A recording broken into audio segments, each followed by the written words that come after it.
We're talking about one of England's greatest ever batsmen in Alistair Cook. That's going to be 4 as well, so successive boundaries. It's 50 for Alistair Cook. In the first innings of his last Test match, Alistair Cook has to leave centre stage. Splendid ovation for Alistair Cook as he walks out to the crease for the 291st and final time.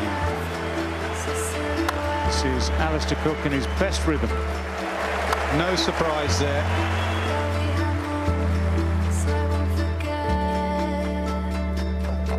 It's really timed and beautifully placed. And that is how he will go through to 50. Enough for him to break yet another statistical record. What a way to bring up 3 figures. Alistair Cook has done it.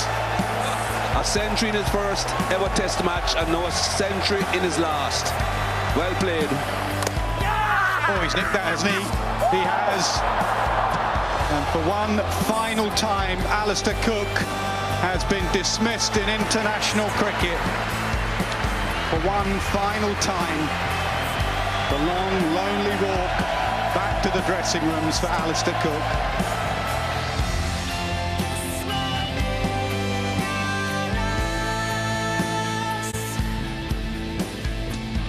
Yes, that of course was yesterday, a memorable day for Alistair Cook and England, and a day on which they made progress towards sealing this series 4-1. We'll wait and see if that happens today. It's day 5 and England versus India one final time in what's been such a good series, live from the Kia Oval.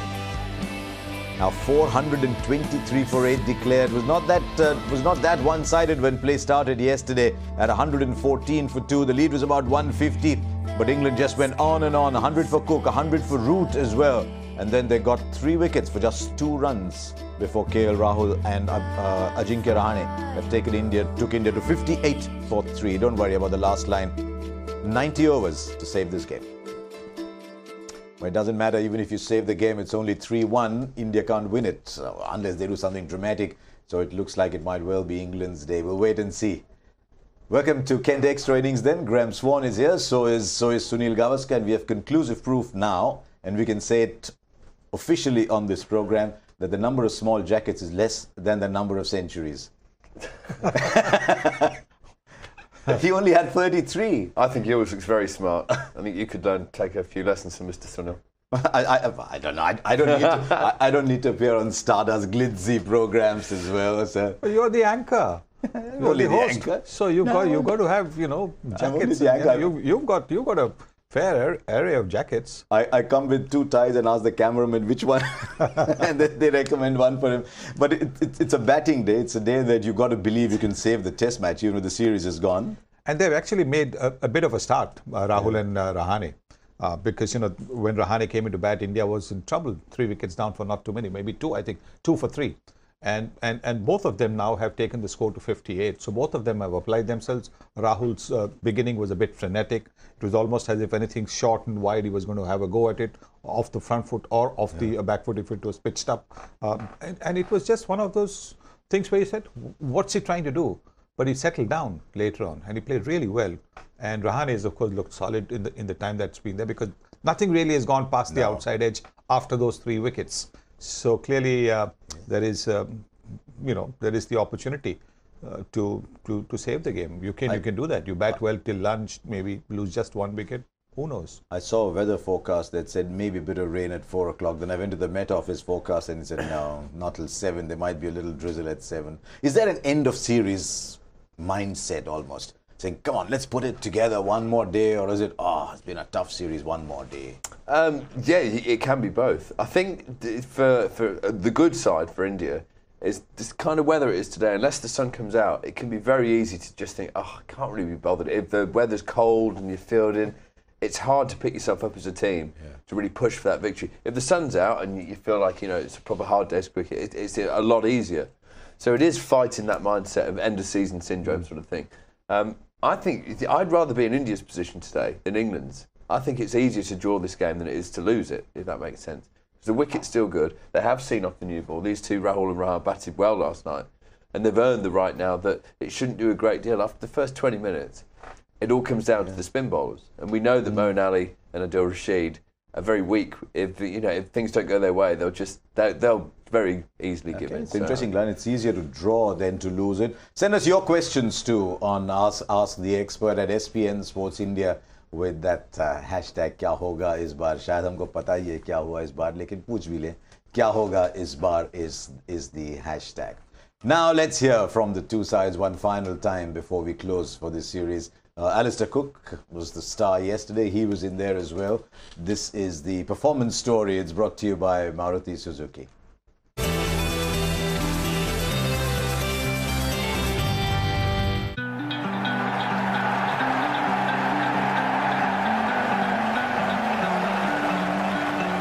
The ovation was just incredible, and that's probably the only one I've really taken in and just thought, wow.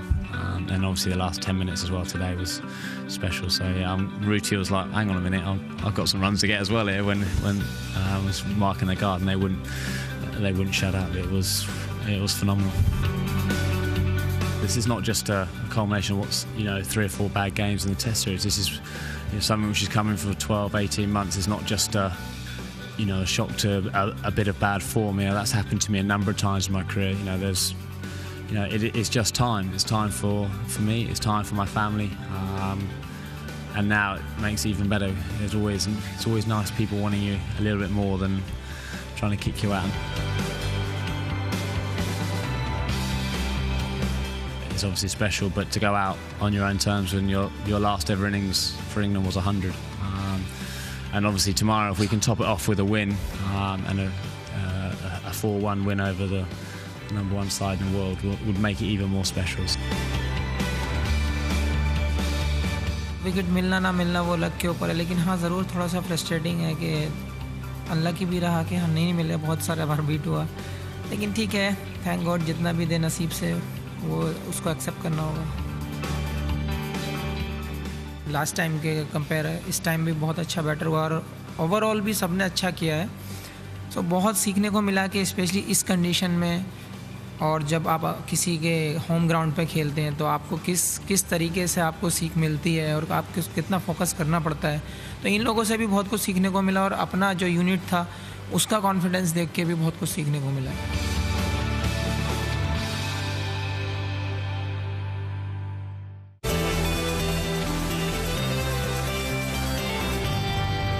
Yes, everybody talks about learning, but eventually you're measured by performance, and it's 3-1 at the moment with 1 day to play. And I thought yesterday we saw the effect on two sides of a long series. With some teams, the pressure went up. With some teams, the pressure got released. I just thought England batted more freely than they've ever batted, and then the pressure told on India when they came out to bat. Well, before, I mean, they scored almost 300 plus runs. Which is, they haven't done. Declared, yeah. And then India's got about 60. So you're talking about almost 360 runs in a day. That's very, very good going for Test cricket, considering how difficult it's been to score runs in the series so far.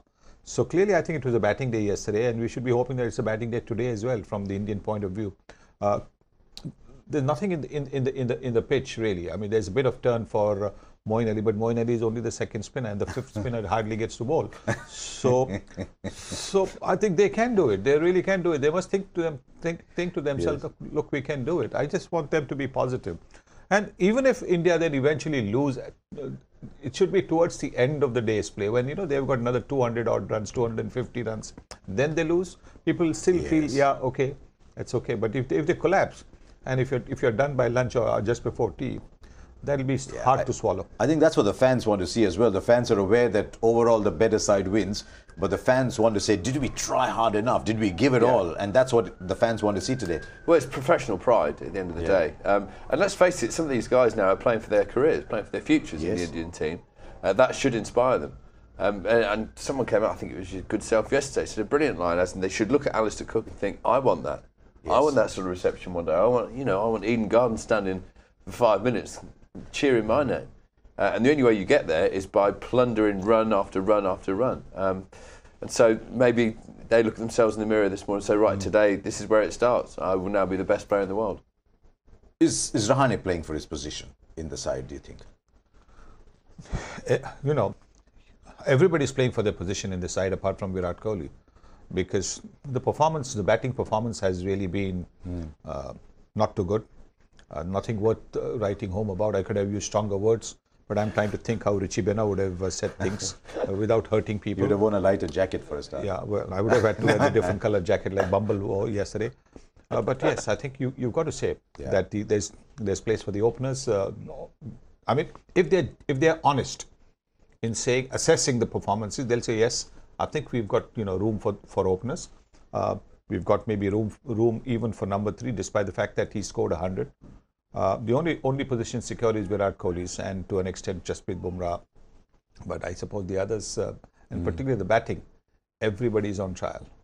Yeah, 3 wickets went down yesterday, and probably the saddest of them all, from his personal point of view, was Shikhar Dhawan, who's tried very hard to forge a place for himself, and has probably slept last night aware that he might just have played his last innings as a test match batsman for him. Well, I certainly think of India tour England again. Shikhar Dhawan won't be opening the batting. It was the dismissal of a beleaguered, tired man who'd been in the field. And what I like about Shikhar Dhawan is he's not let the pressure get to him, and he's not sort of become miserable and morose about it. He was there dancing on the outfield. He's trying to stay upbeat, trying to be chipper, trying to sort of convince himself that he can still get runs, but his technique's a bit shy at the moment. I mean, the incoming ball has got Pujara, has got Rahul, and you can see as soon as he came into bat, they got the incoming ball. For the second time, India were late in asking for the review, and as a byproduct of being late in asking for the review, they saved one. So they've still got 2 reviews in, and this was the one. I mean, did he just poke outside off like he's done in the past and didn't get away, or was it tired? I mean, I'm not concentrating enough. Can you tell from that one shot? I think he poked at one outside.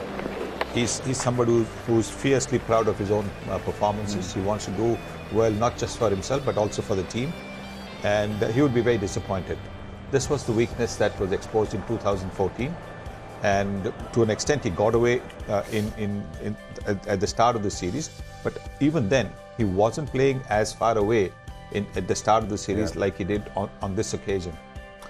I wonder what they're talking about. That's a think tank, the physio and the captain and everybody, because nobody in there has to actually go out and bat today, which is a concern, because one of those was Virat Kohli. Right before we go into the break on Kent Extra Innings, we brought a couple of days ago, we brought you a feature on how cricket balls are made, and promptly thereafter the ball started going out of shape. But that's a separate story. But today we're visiting a bat factory, the Gun and Moor factory in Nottingham, down the road from where Graham Swan lives. So if you like watching how bats are made, here's take a look.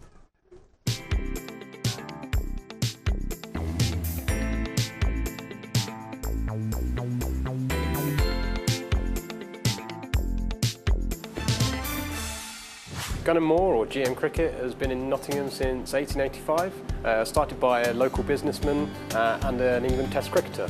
So they combined together and started up manufacturing of cricket bats for the wider community. We've expanded ever since and been supplying globally for 133 years. We either get trees in from local estates, or we get supplied willow from JS Wrights, who are the biggest supplier of willow into the world, 85% of the market they have. What we do is when we get willow in, we air dry it for 6 to 12 months out in our shed. When it's been out there for that period of time, we then put it in our dehumidifying kiln, and we force dry it for 4 to 6 weeks. That brings the moisture content down to a usable cricket bat. What we then do is we go into the mill area, and in that process all we're doing is taking stock off, shaping the bat so it's more visible, so we can see the grain structure and see any deficiencies that are in the blade. We then go on to our grading process. Now that we can see more of the blade, we go into the grading process, which Adrian would have shown you earlier. And he's looking at the structure of the bat even further. He's then telling us which end the handle is going to be based on the cell structure at the toe end, or what the face looks like of the blade. And then he grades it according to our grading structure at GM. That completes our pre-production process. We then go into the factory processes, where we go on to our press. The press is the most important part of the bat manufacturing process. If you can't press a bat, you can't play with a bat. So it's got to be ready for performance against a potentially 90-mile-an-hour cricket ball. So we use a pneumatic press to harden the blade, and then we go over the top of that with a mechanical press just to ensure it gives it an extra ping. What we then do is we take that blade and we splice it and we put a handle in. So it's now starting to look like a cricket bat that you're used to seeing. And we use a cane handle that adds the extra flexibility and that nice feel in the hands when you're hitting a cricket ball at 90 miles an hour. Once we've shaped the handle in and glued it in, let it cure for overnight, we then put it on our CNC machine, which shapes the blades. So we use a CAD/CAM process to design our bats and then manufacture them so that every single bat that is produced is exactly the same. If we decide to make a particular shape, everyone's going to be consistent, and that's our key USP. So going through from the machine, we then go back into hand skills. So we're still using traditional techniques, and we're using like hand draw knives to be able to shape the blades, to make sure that the handle feels nice when you're holding it in your hands and taking out all the tool marks of the bat. We then go through a sanding process. So we're taking it from a rough sand, where we're still maintaining the contours of the bat that have been designed by the machines. We're keeping that edge and the spine, keeping them nice and sharp. And we're getting finer and finer, so we're getting towards that finished product. We take a polishing process then, just to give it that real sheen that you're used to seeing when you see it come off the shelf. And we finish our bats off by binding the handle, giving it a nice added flexibility and a bit of rigidity as well. And we finish ours off with a nice anti-scuff cover.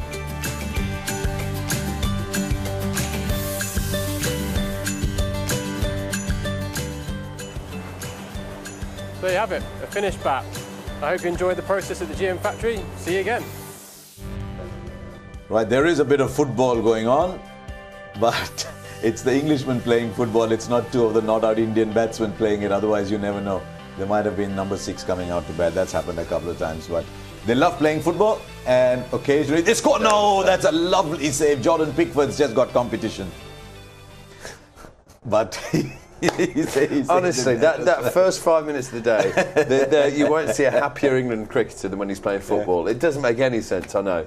Yeah, but I mean, that's new boy Sam Curran. He's got his orange football boots on to play and everything. He's gone out and purchased some orange football boots just to play in the morning. It's crackers. Let's move on Kent Extra. It's time to take a look at our cool fact, our wild stone cool fact. Log to notice karenge.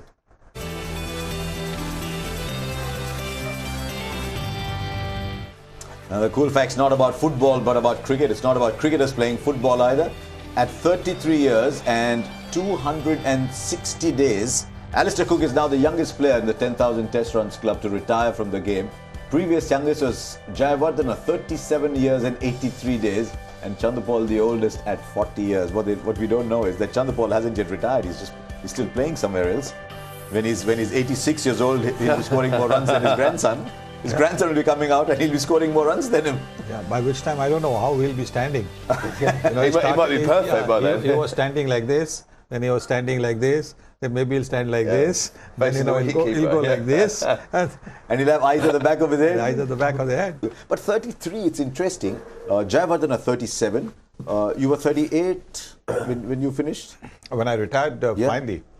I was, 38. Finally, you retired only once. No, in the sense, from Test cricket, yes. Well, I was 37. 37, yeah. Because my last test was in March, and then I retired after the Reliance World Cup, correct.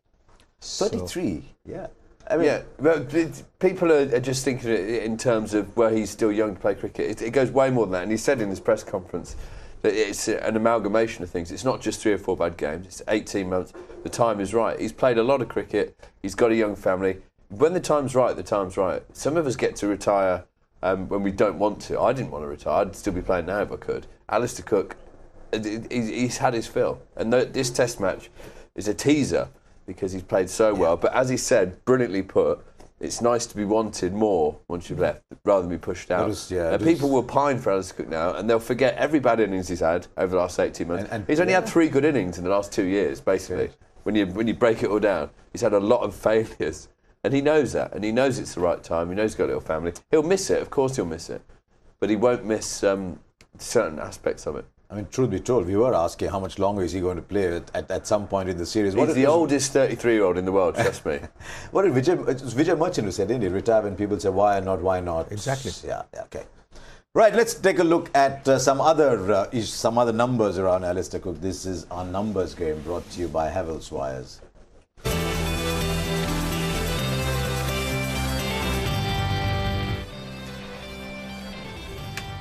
Right, here we are, the most runs as a test match opening batsman. Now, if you're wondering why, that's 11,845 is a lot of runs. He's gone past 12,000. I thought he opened every time he played for England.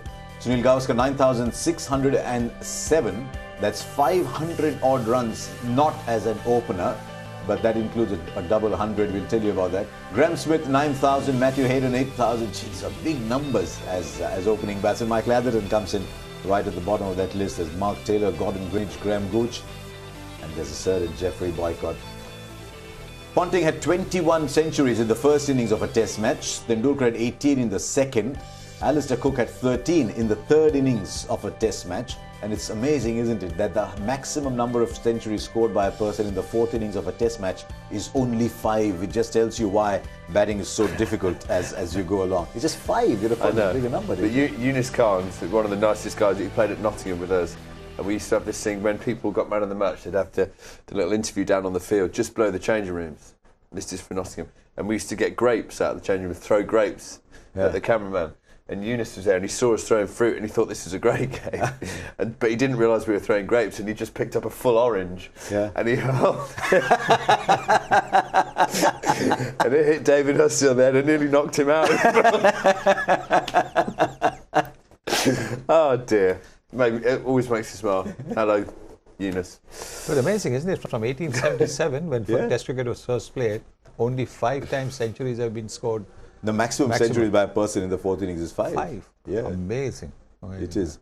Now, you made 10,122 runs, but that graphic only shows 9,600 because he got a double. You know the story? He got a double batting at number 4, but the score was 0 for 2 when he went out to bat, so it didn't matter. Good time to go but I thought Alistair Cook opened every time. He played number 3 quite a few times. Okay.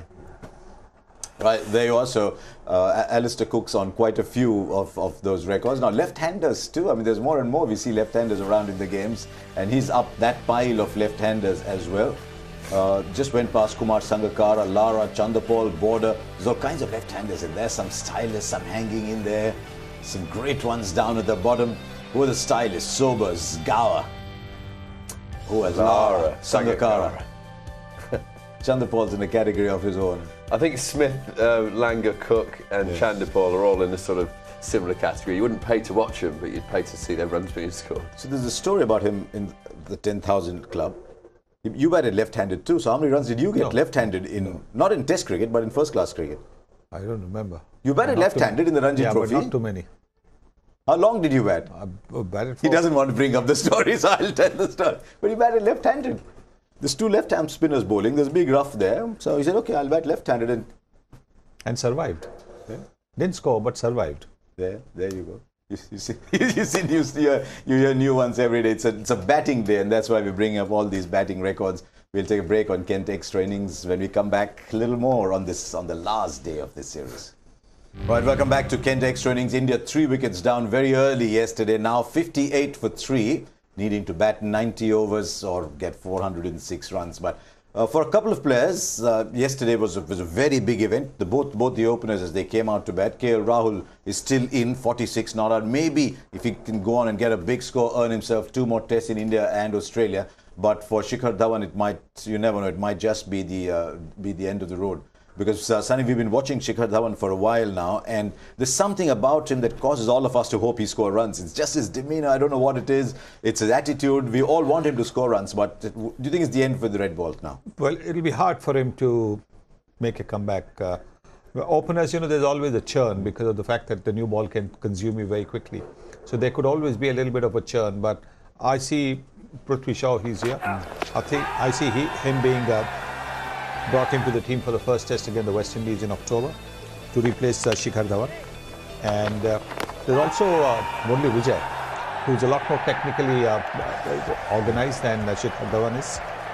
And so Murali Vijay has got a good chance of coming back as well. So I think Mayank Agarwal scoring a lot of runs Mayank too. Agarwal, oh yes. I mean, He's scoring a lot of I runs. don't know what the young man needs to do. I mean, he's been scoring runs by the double hundreds and triple hundreds, and yet not finding a place in the team. So hopefully the selection committee is telling him, that look, we want you to score more, or we feel this is the reason why you're not in the team. But yes, he's also another candidate. So clearly, yes. And Murali Vijay has flown back and got a half century, just got to the play and scored a half century in a low scoring game for Essex. But was there something you saw that suggested that you need to move on with the batting? The problem is that when you go back to India, if Shikhar Dhawan plays in India, he'll probably score runs because the ball doesn't swing as much. And it's just this swinging ball that's got his head all clouded and muddled. But it's now a few series in a row overseas. I think you make a valid point. These are all the swinging balls, the moving balls. And I mean, that's one of the perils of opening the bat, and obviously you're going to get more lateral movement through the air. If you look at how he's getting out, nicked off. That's why in this test he's tried to get outside the line to cover the ball going across him. He's got LBW twice, so it looks like he just needs a good holiday. Actually, he needs to go to Ibiza for a couple of weeks and just relax, take his mind off cricket, and he'd probably come back a better player. But as a batsman, when it's your livelihood, when it's your job to score runs, it's amazing to overanalyse it and get yourself in a pickle. Exactly a week from now, he's playing for India in India's first game of the Asia Cup that starts on the 15th. But you were absolutely right about the fact that he can score runs in India. You look at his home and away batting averages, and there's a story there in itself, because his home average, or certainly his average in Asian conditions, is outstanding. His average in Asian conditions is 61 as a test match opening batsman from 16 matches, and outside is just about 29. And it's been 29 over 18 games. It's not 29 over a small set of games. So what he gets away with in the subcontinent conditions, he obviously cannot get away. And that's what we've seen. We've seen that in Australia. We've seen that in South Africa a couple of times now, a couple of trips. Here, a couple of trips now. So if the man is not, look, you can give a man another chance for another tour after up. But now he's been twice to Australia, twice to South Africa, twice to England, and has not done anything. So with the red ball, white ball, yes, white ball he scored a lot of runs. But white ball doesn't move as much. White ball, you don't have too many fielders in the catching position. So by all means, look at him as a. I mean, that very shot he played to get out would probably have been flicked beautifully over mid-wicket for a one-bounce boundary, maybe. Well, here's one thing. If you look at a football squad, say Manchester United, if they were going to play a certain team who set up a certain way, they wouldn't play the same 11 players every game. Correct. Than they would home or away, and the way they set up. So in cricket, we have this thing that once you're the opener, and you play home and away, and it's dogmatic, you're in. It doesn't have to be like that. And when you say it's all very well going back to India, but if someone's averaging 60 in India, I will pick him every day of the week in India. And if he doesn't score overseas, someone else comes in who's more suited to overseas conditions. Yeah. We shouldn't be so stuck and dogmatic about he's always the opener.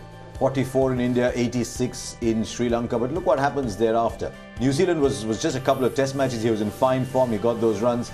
Look at what happens. Bangladesh played one game. He's got runs.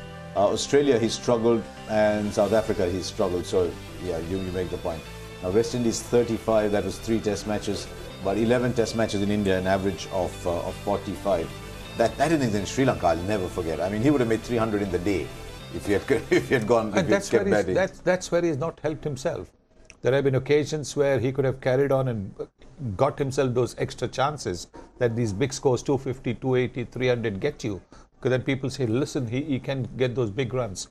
Even against Afghanistan, he'd got 100 in before lunch. Then what happens? He comes after lunch and just plays a flashy drive, gets out. So 108, 114. He got instead of scoring 240 or maybe even a 300. So clearly he's he's not too much of a thinking player. And a thinking player will try and make the adjustments required for the conditions. So if that is the case, because in limited overs cricket, you don't really have to think too much.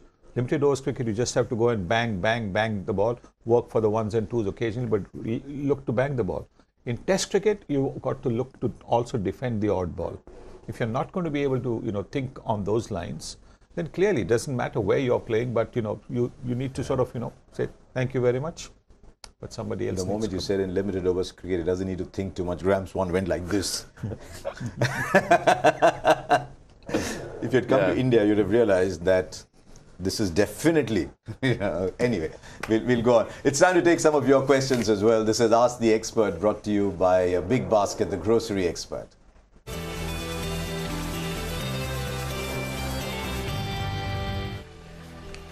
Okay, here we are with a question. Kushagra Dubey says, is this the right time to consider overseas performances excluding Sri Lanka and West Indies, where it really matters? And we do a lot of that actually, Kushagra. South Africa, England, Australia, there's no improvement in the record. Is this really India's best team as claimed?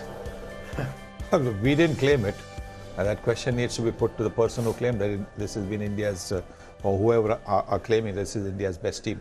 But actually, if you have a look, and this is what I was thinking last night, if you have a look at India's performances post the IPL, in all these countries where they have really lost badly, you will find that there's been a dip in the performances. Till 2007, India came here and won a series. Yes. I think it might have been a 1-0 win, but they won a series. Australia was 2-1 too, that great win in Perth. Yeah, the next win was 2011, where no win. I think they lost 4-0 if I'm not mistaken. 4-0. 2014 they lost again 3-1 or 4-1, and then here they're almost going 4-1. So 3 subsequent tours after the IPL, India have lost badly here. Like you said, in South Africa, they won 1 test in 2006, 2007, 2007-8 at Perth, the fastest wicket in Australia. India beat Australia, but after that, what? 2011 0-4 they lost. 2014-15, I think they lost 3-0 or 2-0. So the performances have actually dipped, and it possibly tells you that because of too much of emphasis and too much of glamour and given to the limited overs game and the T20 game, batsmen are not prepared to bide their time, not prepared to think that in Test cricket that you need to show a little more restraint, a little more careful shot selection. They're not prepared to do that, because unlike in prior to the IPL, if you were not in form, if you were dropped from the team, you had nothing to do. You had nothing to do. I mean, in the sense that you went back playing Ranji Trophy, or if you had a 9-to-5 job, or you went to that job, whichever, there are lots of corporate events in corporate tournaments, but after IPL, so what? I haven't scored runs. I've got IPL. The other thing that there is not the pinch.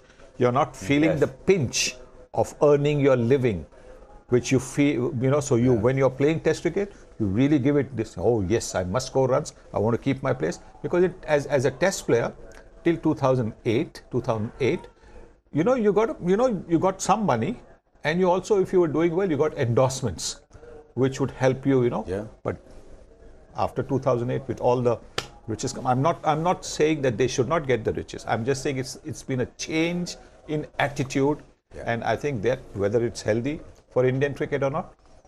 Yeah, the other thing that happened also is that some of the stalwarts who'd grown up playing Test cricket, the Tendulkars, the Dravids, the Lakshmans, the Gangulis, all went away in that period. Yes. And the newcomers are probably people who've played more white ball cricket. Well, you had Rahane and Pujara, but some of the others would have played more white ball cricket. I mean, Rohit Sharma couldn't establish himself. So. Well, my theory on this is it is way easier from a time perspective, from a physical perspective, to be good at white ball cricket than it is red ball cricket as a batsman. There's a lot less man hours, it's more remuneration. Everything is a quick fix, and it's a quick fix society. I think that round of applause for Alistair Cook yesterday, that went on for, it was almost an applause for the way things were, the good old-fashioned values sort of thing. The fact that he has dedicated way more man hours to his art, to the art of batting, the art of Test cricket, than the modern player. The modern player can't play a 5-day Test match. They'll be getting nosebleeds today because they're into day 5. They haven't got good defensive techniques. They can't bat for 300 balls. And I think that round of applause yesterday was an appreciation for how good Alistair Cook's been at doing just that. He's like the last of a generation. And mates say that way because this is England, don't forget, this is England, where if there's a maiden over at a certain time, people realise and applaud. When Jacques Kallis was finishing, and he's been one of the greatest of our times, there was nobody to send him off, and I think that's a reflection of what people want to see as well. But this is a debate that we've been having for a long time. We'll keep going. There's still a cricket match today, and we'll focus on that when we come back. That's on Kent Extra Innings after the break. Welcome back to Kent Extra Innings. Buried amidst the emotion of Alistair Cook's last Test match was this wonderful 100 by Joe Root. A nice, free-flowing 100. What's he doing there, the little fellow? Say root, yeah.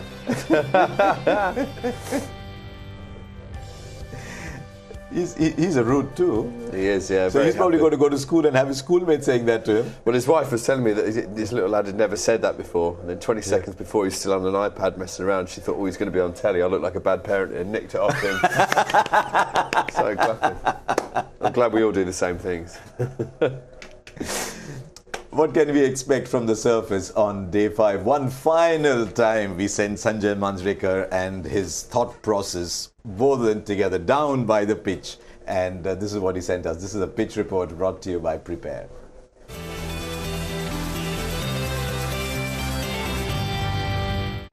Final day of what's been a long series, especially long for India because the scoreline reads 3-1 and today is all about making sure it doesn't read 4-1.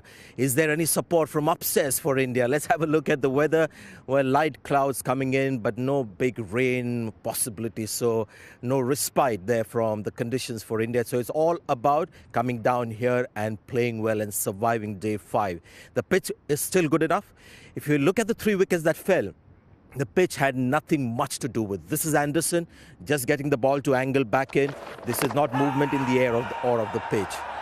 Just an angle delivery coming back in. Pujara as well. It's not a ball coming back in or jagging back in. It's a straight line middle stump ball that is missed. Virat Kohli, lapse of concentration to Broad outside the off stump. So the pitch wasn't really instrumental in getting those 3 wickets. So the moral of the story is the pitch good enough to survive. The roughs and everything are there. It looks pretty good for a day 5 pitch. It's all about hoping and believing that you can survive day 5.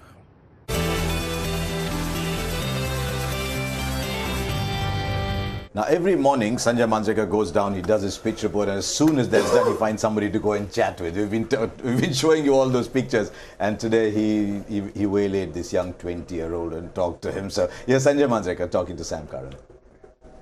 Well, absolutely wonderful to have Sam Curran here with us. Sam, thank you so much for your time. The series now winding down, last day of the series. How has it been, the whole experience of a full series? Yeah, very good. I think it's obviously been a great series for us, me personally, to make my debut full series against India, #1 ranked team, has been pretty special. And to manage to win 3-1 the series after Southampton last week and then going into today, day 5 here at the Oval, we're pretty confident that we can pull off a victory. You had a lot to do with that scoreline of 3-1. You played some vital sort of knocks and your contribution has been instrumental in England having that upper hand in the series. Yeah, I've just tried to do my natural game and try to do as best as I can for the team, and luckily it's come off in a few innings, and thankfully I've been working hard at my batting, especially when I'm back at Surrey as well. So I've just been trying to play my natural game, and luckily I've come off, and it's great to be here at my home ground this week as well to hopefully be celebrating an England victory.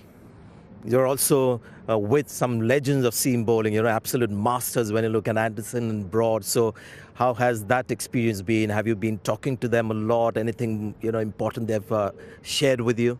Yeah, it's obviously great for me to be playing with the greats of the game, and the way I think Jimmy's tied at the moment with Glenn McGrath. So I think hopefully today he can pass that, and it's just been great watching them, the way they operate and the way they warm up, and I think it's just great for me to be learning from them, just to how simple they keep their games, and especially for me, a young guy coming onto the scene and just trying to copy them almost. And it's been pretty special just to, again, just stand at mid-off, fine leg and just watch the guys operate. And obviously last night they started very well as well. Getting Virat first ball was pretty awesome for us. Obviously he's been a great player this whole series, so it was great to see the back of him. But learning so much every day, and hopefully take it on throughout the winter. Yeah, you were right there when it was all happening, the great scenes around Alistair Cook. I mean, what an atmosphere. Yesterday, you've been in the dressing room to tell us about your emotions, amidst all that. Yeah, it's pretty special for me, obviously, to be only playing my first, probably my 5th game now, playing with Cookie. I think it's been pretty special, especially to see the faces of the older players who have played with him for so long and see the emotion on their faces, especially, I think it was written in the stars for Cookie to finish with 100 yesterday, and hopefully the bowlers today can put out a good performance to hopefully send him off with a victory and a series win. He's obviously been a great player for England over the years, and he's obviously going to be a huge loss for us, but it's very exciting for us as a team to moving forward, and obviously we all have great respect for Cookie. He's been a great player, and to finish with, I think, 3,300s is pretty special. Well, thanks so much for your time and all the best for the rest of your career. Cheers, thank you. He's only 20, isn't he? I'm sure he's not like that with his mates at the pub. No, I'm very happy to be playing with Cookie. I'm very happy to be playing. He doesn't look 20 though, does he? He looks about 12. He looks younger than Rooty's little lad who was out there a second ago. But he's had a wonderful series. I think that's what, when he was asked about the Broad and Anderson there, that he didn't really have any absolute, well, they've told me this, told me that. They don't do that. They just get on. They keep it so simple. And they will talk to him. It's more like copying what they do. Like emulating what your idols do. That's how you become a better cricketer. There's something happening there. Take a look. And it's been a wonderful series for him. 9 wickets. He might have wanted a few more maybe, but he's clearly bowling behind the leaders. But 272 runs at just under 40 runs. 40 runs run over. It's been a good series for him. He's also got those runs when it batted. The 2 test matches that England won were built around the revival. The revival was built around Sam Curran. Wonder. None of the series? You think? Sam Curran? Sam Curran? Could be up there. Yeah. Absolutely. The one game he didn't play for England, we got hammered. They lost. It's going to be an interesting choice. Maybe we'll talk about that another time because there's a test match to be played. There's still a potential 3-1 series result. Maybe it may not be 4-1. Who knows? We'll talk about that when we come back after the break on Kent Extra. It's been a long tour of England for this side. And these were just the 5 test matches. Remember, some of them were here when the T20 started on the 3rd of July. The first test started on the 1st of August. England by 31, then by innings and 159 at Lord's. Then India came back in Trent Bridge and returned the compliment to win by 203. And then that Aegis Bowl test match. India looked back at the first and the fourth and say maybe that is where the series slipped away. 31 runs at Edgbaston, 60 at the Aegis Bowl. And now here at the Kia Oval, 1 day left to bat and try and save the game. It's not a happy position to be in. 406 behind, but India have lost 3 wickets. That's the key number there. And need to bat another 90 overs to save this test match. Now, how long have India batted in recent times? We've only picked the last 10 years to show you how long have India batted to save a test match. And the maximum was Sydney, January 2015, when India batted 89.5 overs, 252 for 7. So they batted out the day. The last time they batted out a day was January 2015 in Sydney. But otherwise it's 82, 73. But that was the total of 89.5 overs. India have already played 18. So they'll have to have batted 108 overs to save this game. Now we talked about Shikhar Dhawan. I wonder if his partner, when he went out to bat, is a lot younger, but was also in a way playing for his place, KL Rahul. Well, the fact that he's shown himself to be such a fine catcher in the slips will definitely give him some extra points. But I think he's an organised player. He's a much better organised player than Shikhar Dhawan is technically. But this was, this was like a frenetic start. Look at that shot. It just tells you. But these are the kind of shots which were almost saying that, look, I'm just going to throw my bat at it. Let me get a few boundaries, then I'll be off. And once he got the boundaries, he settled down. So, and then, unfurling shots like that. So that all these shots towards the end tell you that he's capable of much more. And hopefully today will be the day. Today will be a test because he's really a stroke player at heart. But today will be a test of something more than just ability to play strokes. I don't think he was a stroke player at heart when he started. He was a run accumulator. When he got into the team in 2014-15 and he played so well against Mitchell Johnson, that first test, he scored only 6 or not too many. I don't think he got in double digits in both the innings. But the way he shaped up to Mitchell Johnson was an indication that this kid has got something special. And over a period of time, he has shown glimpses of that special talent. But what he needs to do to be amongst the greats is to be consistent. And to be consistent, I think his mind has to be clear. Sometimes I get the feeling his mind is not clear. Sometimes I get the feeling his mind is a little bit muddled. What should I do? Should I be doing this? Like for example, yesterday, bang, bang, bang. And then suddenly everything sort of was set in place again. So that's something that he really needs to work on, because at the end of the day, it's temperament that separates the men from the boys at the test level. Yeah, I think one of the things that happens when you play T20 and 50 overs is there's some excitement round the corner all the time. The period without excitement is very short. And I just wanted this generation, he's now got to bat 90 overs. And if there's nothing exciting in the 90 overs, he's actually done well. Well, the thing is, if he does bat 90 overs, he'll have this strange feeling inside him in the change room, and he'll never experienced it before in cricket, in 2020 cricket, and that will actually be pride and fulfilment in what you've achieved. It's easy to do well in 2020 cricket for a short period, but to test yourself over a few hours, the actual sense of self-achievement far outweighs anything you'll ever attain in the shorter form of the game. So I hope he does get to feel that glow. That's the glow that all former Test players, we know that feel. We've had that at some stage, and there's no greater feeling in cricket. That's why people who've played the game adore Test cricket. It's been a peculiar series for Ajinkya Rahane, though. I mean, he seems tailor-made to play Test match cricket, and then suddenly there's been the odd ball that he's nicked or got away. But he looked solid yesterday in the time that he had. And the 2 half centuries he got there, he looked very good. But again, I think just a little bit of a muddled mind. He's been played up and down in limited overs cricket. One day you say he'll play only as an opening batsman in limited overs cricket. Then one day you say no, he's only going to be batting down the order. Then you drop him from the team. So I don't think he's been given the kind of confidence that his performances deserved. Because till they started playing with his numbers, sending him up and down or whatever, he was a certainty in the team. It's only after they started playing with his numbers that this uncertainty has crept into his game. Yeah, but it's a good day to then go out and say, look, I should be here all the time. Last year, the series, can the bowlers say, wow, this is what I'm playing for this year, let's get done with this? There'll be a big push at the start. Jimmy Anderson wants to go past Glenn McGrath. Yes. Stuart Broader want to go past whoever's next on the list. The first hour is vital from an Indian point of view. You don't lose wickets, you don't look in any danger, and then the bubble will quickly burst for England. If you lose wickets, if you play a rash shot, you'll just help to pep up the fielding team. We'll wait and see, because my God, if India lose a wicket early, then it just deadens the atmosphere everywhere. So we'll wait and see. The first hour, as we always say, is important. That's it on Kent Extra Innings After the Break live action.